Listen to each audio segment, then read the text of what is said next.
Hey everyone, and welcome to this explainer. Let's just dive right in. If you're an undergrad English language teaching student gearing up for your research journey, well, you're in the exact right place. Today, we're unpacking Chapter 1 of your module. We're looking at the concept, the scope, and honestly, the absolute urgency of technology-assisted data research, or TADR, in ELT.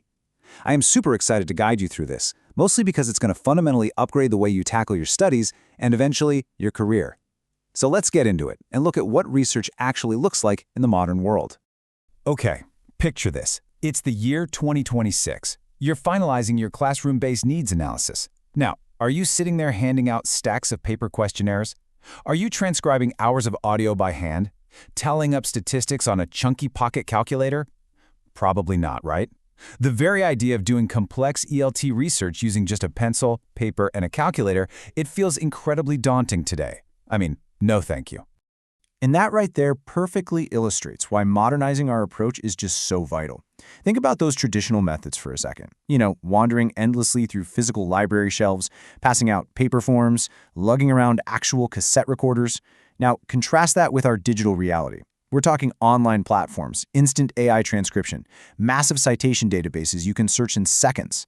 The reality is digital tools have completely become the default way we handle ELT research questions. These aren't just fancy gadgets to make your desk look cool. They are literally going to save you massive amounts of time and energy. So what exactly is TADR? Well, the most crucial point to grasp here is that technology-assisted data research isn't some scary, brand new, totally separate research tradition. It doesn't sit in a corner competing with quantitative, qualitative, or mixed methods research. Not at all. Instead, think of it like a powerful layer of digital instrumentation that runs right through all of them.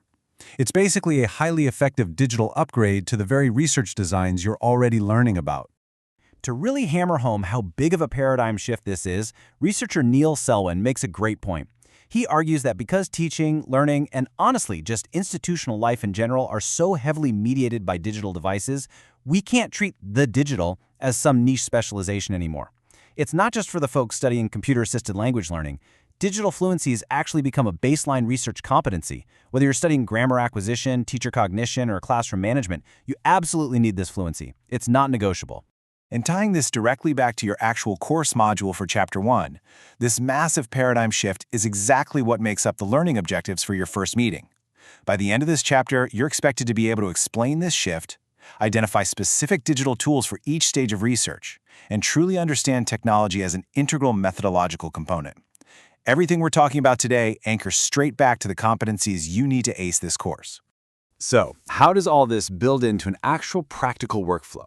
I know research can feel super overwhelming at first, but TADR applies to 5 really clear, manageable stages: literature search, data collection, data management, data analysis, and dissemination. That's the entire scope of the research lifecycle right there. And the best part? Technology supports every single step. This is the exact cycle you're going to be tackling head-on throughout your semester. Let's walk through a bit of a before and after to see this in action.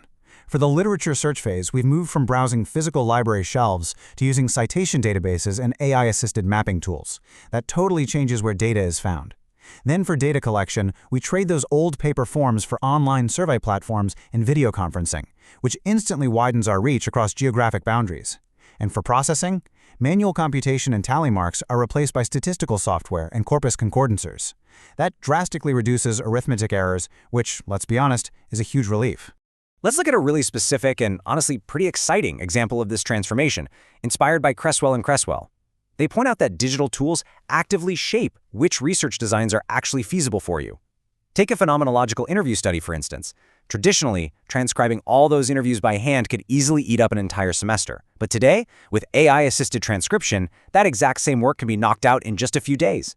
Think about the power of that. It makes so much richer, deeper, qualitative designs entirely doable for an undergrad who's working within the strict time constraints of a single semester. But here's the critical plot twist. It's not all just pressing buttons and letting a computer do your homework. Digitalization introduces some really serious ethical risks that older research methods courses rarely had to deal with. We've got to worry about data privacy concerns. We have to watch out for algorithmic bias hiding inside AI analysis tools. And perhaps the most dangerous trap? The temptation to just let a tool's default settings substitute for your own genuine methodological reasoning. We literally cannot let a shiny new piece of software do our thinking for us. Which brings us to the core philosophy of this entire module, dual orientation. As a TADR researcher, you have to combine technical competence with critical evaluation. You should constantly be asking yourself two things. What can this tool help me discover? And what methodological judgment must I still exercise, even though the tool is automated? A true researcher doesn't just blindly click around in software. They exercise constant, critical judgment. That is exactly what separates a real academic from a mere software user. So, why does this matter so much for you specifically? Well, within the Indonesian higher education context, this urgency is really amplified by your curriculum. As graduates of English education programs, you're going to be required to conduct classroom action research, write thesis research, and dive into professional development inquiry throughout your entire career. And the tools available to you? They're only going to become more AI integrated as time goes on. Building your comfort zone and your critical judgment right now is what prepares you for long-term success long after whatever specific software we're using today becomes outdated. All right, looking at the tutorial outlined in your module, today is mostly discussion-based, but we are going to follow a step-by-step technical tutorial to start mapping out your own research cycle. Now, don't panic.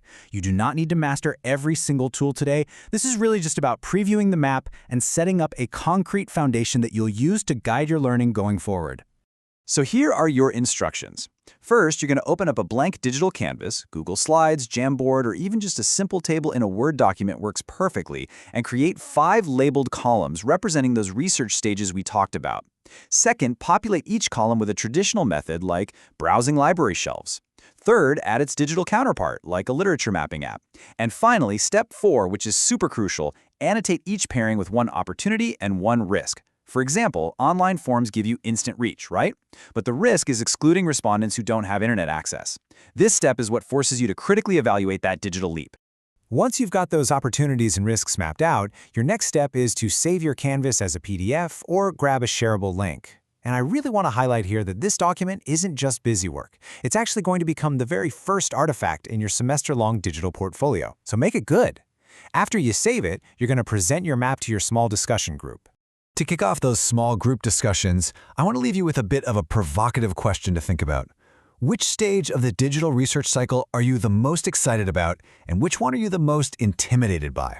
Is it the crazy fast AI transcription that excites you, or maybe the data management side of things that makes you a little nervous? Keep that dual orientation in mind as you chat with your peers today. Embrace the technology for sure, but keep that critical researcher's hat firmly glued to your head. Have a fantastic discussion, everyone, and I honestly can't wait to see the digital portfolios you start building today.